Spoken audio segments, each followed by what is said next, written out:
అయితే రీసెంట్ గా ఒక నోట్ లైవ్ లో ఉన్నారు మీరు. జస్ట్ ఒక క్లారిఫికేషన్ కోసం నేను మీకు కాల్ కలపడం జరిగింది. చెప్పండి. రైట్. అయితే ఇప్పుడు ఒక ప్రెస్ నోట్ అయితే రిలీజ్ చేశారు. శ్రీనివాస్ అసలు అఘోరియే కాదు అని చెప్పి కూడా ఈ అఘోరా అఖాడా నుంచి అయితే ఒక నోట్ రిలీజ్ చేయడం కూడా జరిగింది. తను పెద్ద మోసగాడు, తను అఘోరి కాదు అని చెప్పి. ఏమంటారు దీని గురించి? నిజమే కదా, మరి వాళ్ళు కూడా కరెక్ట్ గానే ఇచ్చారు కదా. ఉమ్, ఇంకా మిగతా అఖాడాలు కూడా ఇలాగే ఇస్తే మొత్తం అది హిందీలోనే మొత్తం ఇండియా మొత్తం వైరల్ అవ్వాలి కదా అది. ఉమ్. కానీ విష్ణు గారు ఒక మన ఇక్కడ తెలుగు రాష్ట్రాల్లో కాదు. రాజేష్ నాథ్ మీకు తెలుసు కదా, రాజేష్ నాథ్ అఘోరా ఆయనే మా గురువు గారు. ఆయన మీ గురువు గారు కదా. మరి అయితే గతంలో అంటే ఇప్పుడు ఈ నోట్ రిలీజ్ చేసింది కూడా ఆయన దగ్గర నుంచి, ఆయన అక్కడ నుంచే రిలీజ్ చేశారు. అఘోరాకి వాళ్ళకి సంబంధం లేదని. మరి మీరు అందరూ కూడా కలిసి తన ఆశ్రమంలో ఉండడం కావచ్చు, లేకపోతే తనకి బట్టలు కట్టడం కావచ్చు, మరి ఎందుకని రాజేష్ నాథ్ కట్టాడు? ఆశ్రమంలోకి ఎవరినైనా రాణిస్తారండి, వీళ్ళు వాళ్ళనేముంది, ఎవరినైనా రాణిస్తారు వాళ్ళు. అంటే అఘోరా అని పేరు బయటికి వచ్చి అఘోరి అని చెప్పుకుంటే వాళ్ళు ఊరుకోరు. అఘోరి అనే మాట అక్కడ ఆయనకు ఒక్కడికి ఉంది, ఆయనకు ఒక్కడికే మాట్లాడడానికి ఉంటుంది, ఇంకెవరికి కూడా హక్కు ఉండదు. అఘోరి అని ఇవ్వాలంటే గనక మొత్తం అఖాడాకి హెడ్ వేరే రాజేష్నాథ్ అఘోరి గారు అని ఇంకా ఉంటారు, వాళ్ళందరూ ఏకగ్రీవంగా ఇస్తారు ఇస్తే. అంతేగాని ఎవరికి పడితే. మీ వాయిస్ కట్ అవుతుందండి. పాన్స్ పౌడర్ పూసుకున్న ప్రతి ఒక్కళ్ళు అఘోరీలు ఎవరని చెప్తున్నానండి.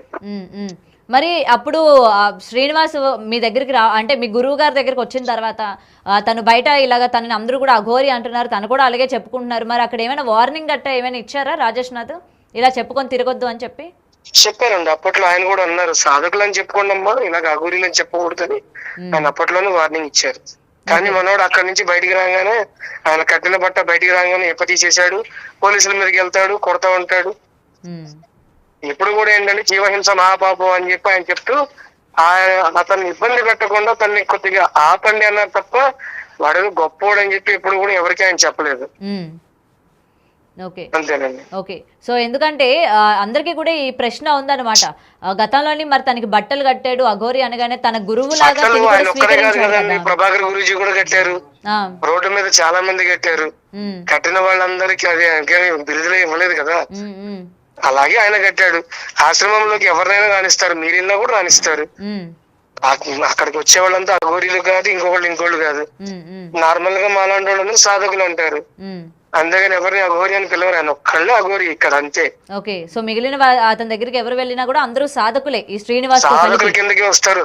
సాధారణమైన పూజ సంబంధించిస్తారు గాని అఘోరికి సంబంధించిన ఏది ఆయన ఇవ్వరు. అఘోరి అవ్వాలి అంటే అది చాలా పెద్దది ఉంటుంది ఇష్యూ. అది నార్మల్ గా మీరు ఇంట్లో పూజ చేసే దాని మీద కొద్దిగా పెద్దగా ఉంటుంది అంతే. Okay okay. కొద్దిగా క్రిటికల్ గా ఉంటుంది, అంటే విధానం గానీ ఏదైనా సరే ఇన్స్ట్రక్షన్ గట్టిగా ఉంటుంది, అంతేగాని అక్కడ అఘోరి ఇలాంటి ఏమి ఉండవండి. Okay okay. మరి అఖాడా కూడా ఫేక్ అఖాడా అని కూడా విన్నానండి నేను, అది నిజమేనా? అంటే ఈ నోట్ రిలీజ్ చేసిన తర్వాత ఇలాంటి అఖాడాలు అసలు ఇది నిజమైన అఘోరికి సంబంధించిన అఖాడానే కాదు, ఆ అఖాడాలు వేరేగా ఉంటాయి, వాటి నుంచి నోట్ రిలీజ్ రావాలి, కానీ ఇది కేవలం రాజేష్ నాథ్కి సంబంధించిందే తప్ప దీన్ని అఘోరా అఖాడా అని చెప్పి కూడా పెట్టద్దు అని చెప్పి మరికొంతమంది మాట్లాడడం కూడా జరిగింది. నేను మరి ఏమంటారు దీనికి? లేదండి, కుంభమేళ జరిగినప్పుడు కూడా గవర్నమెంట్ వీళ్ళకి 2 ఎకరాల స్థలం, ఎకరన్నర 2 ఎకరాల స్థలం కూడా కేటాయించారు. Okay okay. ఇది ఆథరైజ్డ్ అది, అందులోనే ఈయన ఉత్తరాధికారి అంటారు ఈయన్ని. వీటిలో రకాలు ఉన్నాయి, అది ఎట్లా అనేది నాకు తెలియదు. ఈయన దానిలో ఉత్తరాధికారి. దీనికి పైన ఇంకొక ఆయన ఉంటారు, ఆయన ఆదేశ్నాథ్ జీ అని చెప్పి ఆయన ఇంకా పెద్ద ఆయన. ఏ గుర్తింపులు లేకుండా మరి గవర్నమెంట్ కూడా వీళ్ళని అలా చూడదు కదండి. ఆ ప్రశ్న ఆయన వదిలిన నోటికైతే విలువ ఉంటుంది, పక్కా ఉంటుంది, దాన్ని ఖచ్చితంగా తీసుకోవాల్సిందే. Okay okay. అండ్ ఇప్పుడు ఎలాగో తను కూడా వాళ్ళకి చెందిన వాడు కాదు అని చెప్పారు, అలాగే చాలా మోసాలు చేశాడు అని కూడా ఆ నోట్ లో చెప్పడం ఏంటండి, ఆయన ఇప్పుడు చెప్పడం ఎప్పుడు చెప్పాడు ఆయన. ఇప్పుడు ఇంత గొడవ జరుగుతుంది కాబట్టి ఆయన ప్రెస్ మీట్ కి అలా సంథింగ్ అలా వదిలి ఉండొచ్చు. ఆయన ఎప్పుడో చెప్పాడు వీడు అసలు అఘోరీనే కాదు, అఘోరీల దగ్గర అంట్లు తోమేవాడు, లేకపోతే వాళ్ళకి ఏదో చిల్లర పనులు చేసుకుంటూ తిరిగేవాడు, వాళ్ళు చేసే సాధనని బయటకు వచ్చి ఆ మోడల్స్ చేసి చూపించేవాడు. అది కూడా మాకు ఈ 2 నెలల్లో బయటపడ్డాయి ఇవన్నీ. ఫస్ట్ లో మాకు కూడా ఇంత పూర్తిగా తెలియలేదు. ఓకే. అంటే ఆశ్రమంలోని మామూలుగా గిన్నెలు తోమడం, గిన్నెలు కడగడం ఇలాంటి పనులు చేస్తూ ఇయే ఉండేవాడా? చేశాడు, హరిద్వార్ దగ్గర అన్ని చోట్ల ఇయే చేశాడు. అక్కడ ఎవరిన అమ్మాయిలు గెలిగితే ఆ అంగంలోకి సూది పెట్టి గుచ్చారు మనోడికి. ఆ ఓకే. ఊరి పేర్లు అవన్నీ బయటికి రావట్లే, అవన్నీ ఉత్తరప్రదేశ్ లోనే జరిగినాయి. ఇప్పుడు ఇంకొక క్లారిఫికేషన్ అండి. ఆ మధ్య ఒక వీడియో వైరల్ అయింది కదా, తను మగవాడి వేషంలోనే ఉండి గడ్డలు అవి కారులో కొంతమంది జనాలు ఆపారు, మీకు గుర్తుందా? ఆ వీడియో చూసారా? తను అఘోరి గెటప్ లోనే ఉంటాడు కానీ ఫుల్ గడ్డాలు మీసాలతో ఉంటాడు. అప్పటికి ఈ ఇష్యూ ఏనా, అంటే సర్జరీ అయ్యిందా అవ్వలేదా? సర్జరీ కాదండి, అప్పుడే సూది కూర్చిన టైంలోనే జరిగింది, లేకపోతే వాటి ఇటు వచ్చేవాడు కాదు. ఓకే ఆ సూది కూర్చిన తర్వాత అంగం పని చేయలేదు.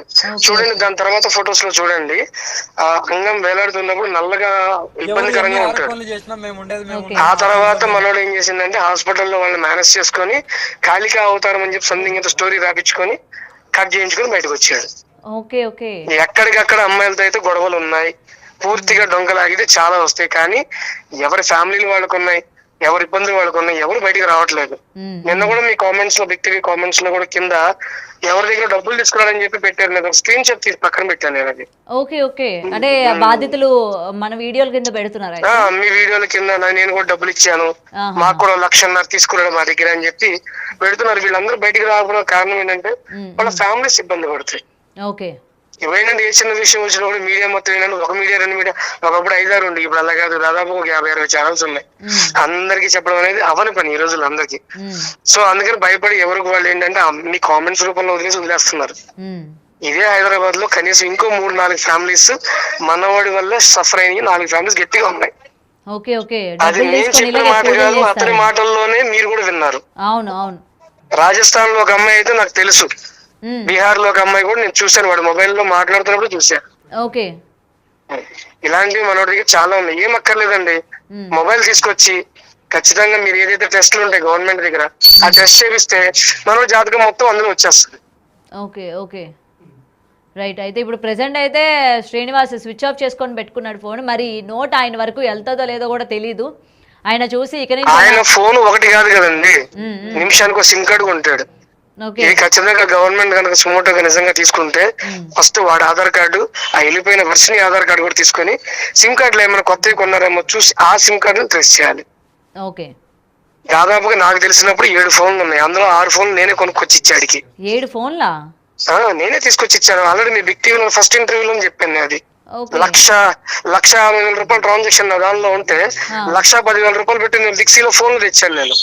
ఓకే ఇది బిక్సీలో ట్రాన్సాక్షన్ కూడా ఉంటుంది కదా, మీరు వెళ్తే పోలీస్ కంప్లైంట్ అయితే ఖచ్చితంగా వాళ్ళు మీకు చూపిస్తారు కదా, ఏ టైంలో వచ్చాడు, ఇప్పుడు కొట్టాడు, నా అకౌంట్ డీటెయిల్స్ ఉంటాయి కదా దానిలో. అవును అవును. మిగిలిన డబ్బులు వాడే అకౌంట్ కి మళ్ళీ నేనే ట్రాన్స్ఫర్ చేశాను. అంటే బీర్లు బిర్యానీలు అన్ని ఖర్చులు పెట్టంగా మిగిలిన డబ్బులు వాడే తీసుకున్నాడు మళ్ళీ నా దగ్గర నుంచి. ఓకే. సో ఎందుకంటే ఇప్పుడు మిమ్మల్ని అడగడానికి కూడా రీజన్ అదే, ఎందుకంటే గతంలో మీరు రాజేష్ నాథ్తో ఉన్న ఫోటోలు అన్నీ కూడా బయటకు వచ్చాయి కాబట్టి ఈరోజు ఎకాడా ఫేక్ అని చెప్పి, అలాగే తనని అప్పుడు అఘోరాగా స్వీకరించారు, ఈరోజు అఘోరా కాకుండా అయిపోయాడా, వాళ్ళకి ఎక్కడో చెడినట్టుంది అని చెప్పి కూడా చాలా మంది అడుగుతున్నారు. అందుకని నేను మీకు కనెక్ట్ చేయడం జరిగింది అనమాట. చెడిపోవడం అంటూ ఏం లేదండి, ఆయన ఎంతో మంది శిష్యులను రూపొందించాడు, అందులో మేము ఉన్నాము, చెడిపోయిన వాళ్ళు ఉన్నారు, అందులో వర్షి లాంటిది. అర్థం చేసుకుని పోయగలిగిన వాడికి ధర్మం అర్థం అవుతుంది, అర్థం చేసుకోకపోతే అధర్మంగా రోడ్డు ఎక్కి ఇలాగే పిచ్చి వాళ్ళలాగా అందరి చేత మాట్లాడాల్సి వస్తుంది. అదే ఇప్పుడు ఏదైనా సరే మంచి తీసుకోమంటారు, ధర్మమైన అధర్మమైన మంచిని తీసుకొని నీకు నచ్చింది తీసుకుంటారు, అంతేగాని ఎవరితో పడితే వాళ్ళతో లేచిపోమని అయితే ఏ గురువు చెప్పలేదుగా. అదే అంతే. Okay right, thank you Vishnu garu. Thank you. Right. అయితే విష్ణు మాటల్లో విన్నాం కదా, ప్రెసెంట్ అఘోరా అఖాడా ఏదైతే ఉందో గతంలోని అఘోరి అలియాస్ శ్రీనివాస్కి బట్టలు కూడా కట్టారు. అలాగే తను ఈ రాజేష్ నాథ్ అఘోరా తన గురువు అని కూడా పలు సందర్భాల్లో చెప్పుకున్న పరిస్థితి కూడా మనం చూసాము. దానికి సంబంధించిన ఫొటోస్ కూడా ఎంత వైరల్ అయ్యో మనం చూసాము. మరి ఆ రోజు అఘోరా అని నమ్మిన అతను ఈరోజు ఎందుకు కాదు అని చెప్పి ఈ నోట్ అనేది రిలీజ్ చేశారు అన్న వాళ్ళకి ఒక సమాధానం విష్ణు చెప్పడం కూడా జరిగింది. అక్కడికి ఎవరు వెళ్ళినా సరే భక్తులు సాధకుడిగా ఆయన స్వీకరిస్తాడు, సాధకుడిగా బట్టలు కడతాడు, సాధకుడు మాత్రమే కానీ అఘోరాలు కాలేరు అని అయితే విష్ణు చెప్పడం జరిగింది. సో ఏది ఏమైనా సరే ఈరోజు రిలీజ్ చేసిన ఈ నోట్ ఏదైతే ఉందో ఇక నుంచి నువ్వు అలియాస్ శ్రీనివాస్ అఘోరా అని చెప్పుకొని తిరగడానికి ఏమాత్రం కూడా వీలు లేదు.